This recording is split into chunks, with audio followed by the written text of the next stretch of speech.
winter season, of course, the tour operators concentrate on countries like the Gambia, which are warm during the winter, but in the summer they concentrate on the Mediterranean countries, Greece, Spain, etc. Now, our vision here has been that once we have our own Gambian airline flying, we can do a lot to alleviate this whole issue of how to come to the Gambia. Gambia Bird, I think, will play a major part in bridging that gap. Next on our tour, we met the Director General, Gambia Tourism Board, Benjamin Roberts. Issues relating to challenges facing the industry top the agenda. The Gambia has over the years prosecuted several cases relating to undesirable practices within the hospitality industry. Roberts wanted the people to know that something is being done to stop these unhealthy practices that are against the country's laws. The other thing too is access of children or children under the age of 18 within the beach area. And I think the tourism support unit has a great stake in this because they are our partners and our collaborators, and they also have to support us in this endeavor. You have a lot of hookering activity on the beach, and mostly who are the people that engage in such practices and activities are children, because they're the ones that you will find selling peanuts, selling groundnut cakes, selling all kinds of things on the beach, and they put themselves in situations where a tourist would take advantage of that. So these are some of the things that we need to control. Even though the Minister of Tourism and Culture, Fatumas Job, is upbeat about investment in the industry, her remarks on issues that are likely to dent the image of the hospitality industry was clear. Well, for that we are taking it very seriously. We are working, the Gambia Tourism Board is working with UNICEF. We are working with the Child Protection Alliance. We're working with the Department of Social Welfare. In fact, most of the hotels, or all of them, have been certified. They conducted training with UNICEF on pedophilia, what to look out for, how to report. We are also working with the TSU. Once there is an alert, the TSU will step in and do what they have to do. So we are trying to educate also the tour operators, because they bring the tourists here. If you look at all the tour operator magazines, there's that particular warning on this pedophilia in the Gambia, because in as much as we want to boost tourism, in as much as it's a foreign exchange earner, it creates employment. We also have to make sure we protect our children. Generally, a lot has been done in this area. I mean, the Child Protection Agency, the ministry itself, the Gambia Tourism Board have done a lot to include stakeholders into this issue, so that we discuss the issue and all stakeholders understand it. Once hotel managers understand it and make the commitment to go and speak to their staff, so that they can keep their eyes open and watch for things like this happening, I think the message starts to trickle down to the lowest staff in our hotel. This is one way that we have moved a step forward in this instance. But of course, once we talk about our children, no protection is enough. We need to work harder as stakeholders. We need to all get together and make sure that once we see things like this happening, we report it to the police. This has to be the responsibility of each and every responsible Gambian. We also have to appeal to our Gambian brothers and sisters who also are contributing in this. It's not only tourists, because who is sending these kids to the beaches? Who is identifying these kids for tourists? Sometimes it is our brothers and sisters, and I think we need to do more. Grts needs to do more. Civic education needs to do more. We need to do more to encourage and to educate our people so that they understand further that once we harm the children of this country at this very young age, we are harming our nation tomorrow. It is one of those sectors that require mass participation. The hospitality industry in the Gambia has over the years blossomed thanks largely to several players. Tour operators continue to play that part.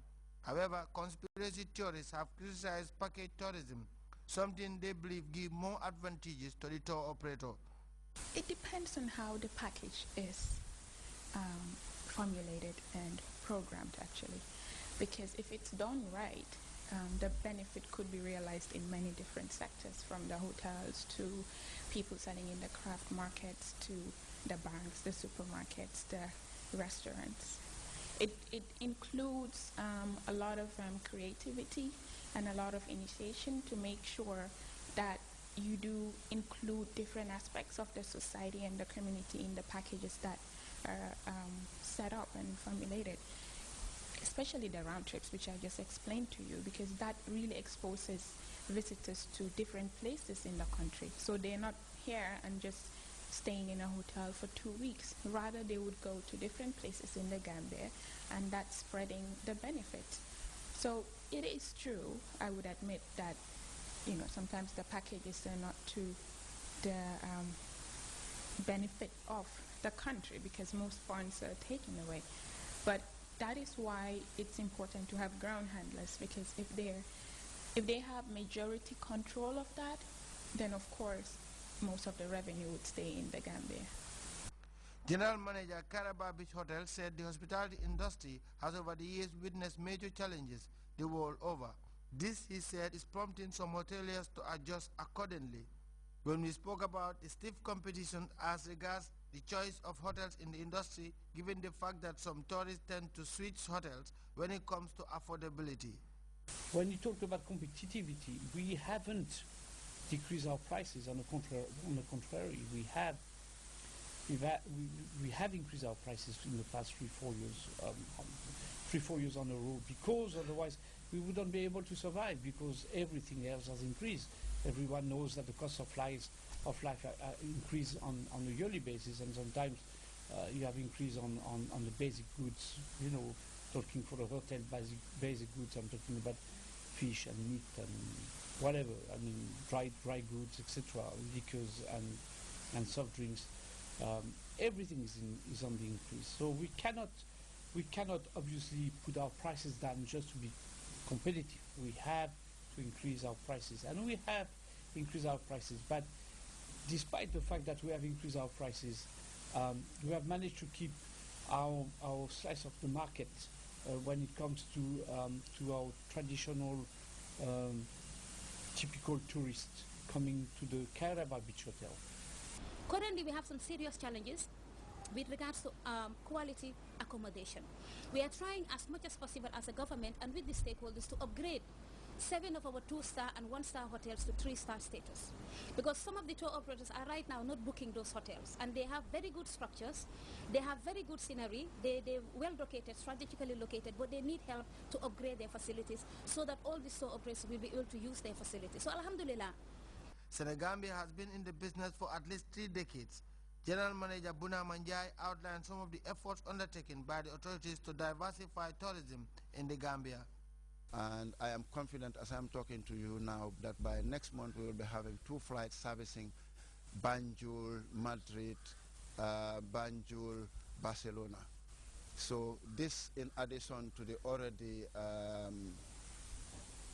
sub-regional, intensifying the sub-regional market, I think I can be comfortable to tell you that as of this coming summer season, the thing of seasonality will be the past. On top of that, we are also expecting a second flight from Holland. As you know, Holland are the second biggest supplier to the Gambia. We've been a destination mostly known for the sun, sea, and the sand for a really long time. And we have to be realistic and admit that there are many other destinations who have beautiful beaches, who have a lot of sunshine as well.